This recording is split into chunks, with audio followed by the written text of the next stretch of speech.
Hey, what's up guys? Today I'm teaching you 3 moves that's going to make you look like a sleight of hand master with playing cards. The first one is a bluff multiple shift that you can use to control 4 aces. The second one is a move of my own that I call Subtle T, and now the reason why it's called Subtle T is because it's a reverse, but it's subtle, and the T stands for turnover. And the third one is more of a trick, but there's a couple moves in there that I really want to give you some good tips on, so buckle up, let's get into it. I don't know why I said buckle up, it's kind of weird. Alright, so I have here the 4 aces. Now what I'm trying to do is lose them each in the middle of the deck. Now it'd be easy to lose them together, but so instead, I'll lose them in different parts of the deck, just like this, each going into different parts of the deck. Just a quick squaring action like this, and I can get all 4 aces to come to the top, just like that. Alright, so here's how you do this. Now the aces start out on the table, like so. Now what you need to do is get a break above 4 cards on the bottom of the deck, like this, with your pinky, like so. Now a good way to do that is either just spread through and just catch a break as you close up, or what you can do is just run 4 cards with an overhand shuffle like this, 1, 2, 3, 4, and drop 1 card and shuffle off. Now what you want to do is get your thumb in there and push up so you have a break above those 4 cards. Now essentially what you're doing is just switching the aces out for these 4 cards that are above the break, and the way you're going to do that is this: swing over about 1/4 of the deck into your hand like this, and what you're going to do is scoop up the aces like this with your hand and turn them over. Now the switch you're going to do is called the tip over switch by Jack Merlin, and so you're going to just tip them over like this, face down, and then just drop those 4 cards that are below the break on top of the aces like this, just like so. Now if you're not careful, sometimes you can flash those 4 cards being dropped on the aces like this. See right there, it's kind of obvious because of that separation. So a good way to hide that is just move this packet forward as you drop it, so that switch is hidden like this. So you just turn them over, drop the cards, and just move forward. That way that separation is hidden.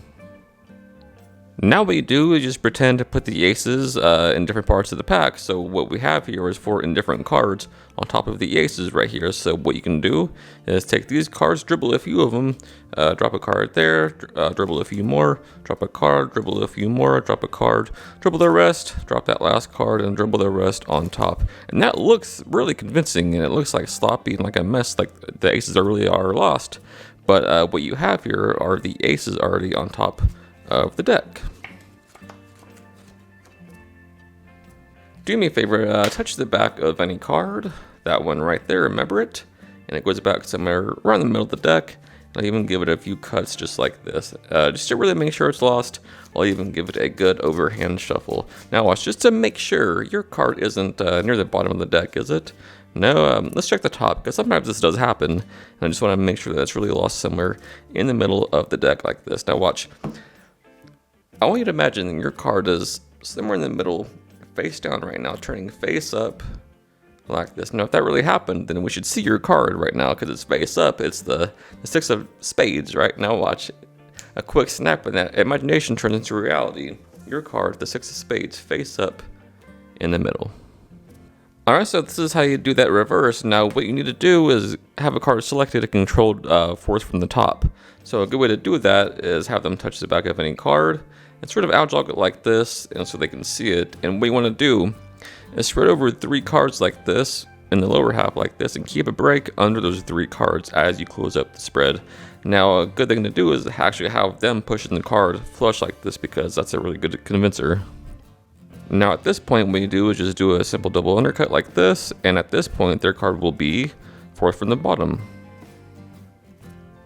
So to get it 4th from the top, what you do is just start an overhand shuffle like this, and when you get to the end, just run single cards like this, so their card ends up 4th from the top.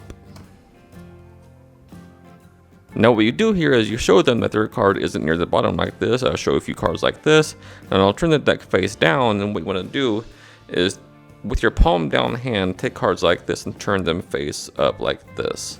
And you do that one at a time like this. Your card isn't near the top, is it? And when you get to the last one, what you want to do is keep a break under that 4th card like this, because it'll be pushed over automatically when you do this sort of gesturing. So your card isn't near the top, and then just get a break under that 4th card. So what you're going to do is, it's a natural action just to put these back on top of the deck face up. And now what we're going to do is lift up everything above the brake.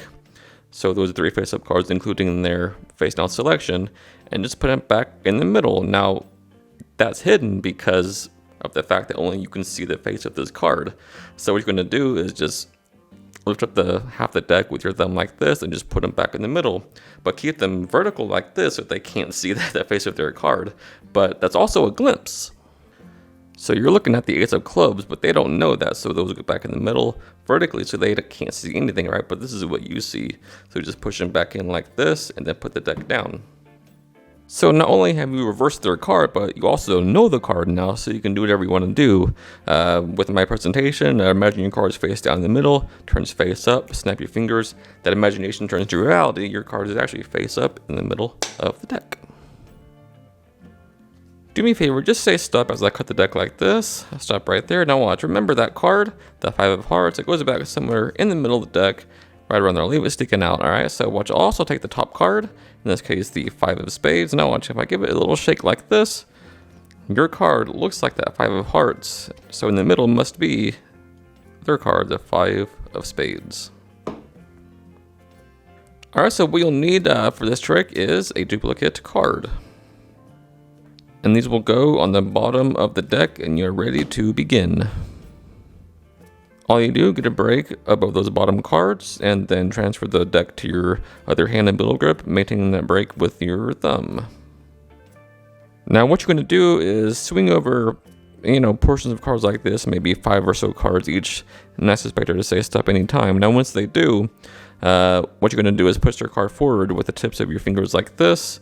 Now, as you turn it over, what's going to happen is that you're going to drop these 2 cards on top of their card like this. Alright, so those 2 cards are on top of their card. So an easy way to do this, because sometimes they can stick to your thumb, right? So with the aid of your fingers here, just grab a hold of the 2 cards like this to help you get those 2 cards on top. Now, sometimes you can flash, especially if you just wait for too long while you're here and then turn over, they can see those 2 cards being added on. But if you just slightly tilt up, they won't see a thing. So having pushed up the card and tilting up and using your fingers to grab those 2 cards, you turn that over to show the card, right? Now what you're going to do is contact the upper edge with your index finger like this, push that in flush. As you turn over, push that card over like this, which is one of the 5s, right? And put that right there on top of this packet, put the rest on top. Now the situation is that there's actually a 5 in the middle, there's a 5 on top, followed by their card second from top. Now you're going to make the transpo happen with the pirouette change. This is sometimes called like the shake change or the wave change, but it's called the pirouette change by Oscar Munoz. So what you do is you turn over this top card, but as you do that, you also push over the second card with the ball of your thumb like this. So that's being pushed over. As you slightly push over that second card with the ball of your thumb, that way you can get a break or both as you turn that card over.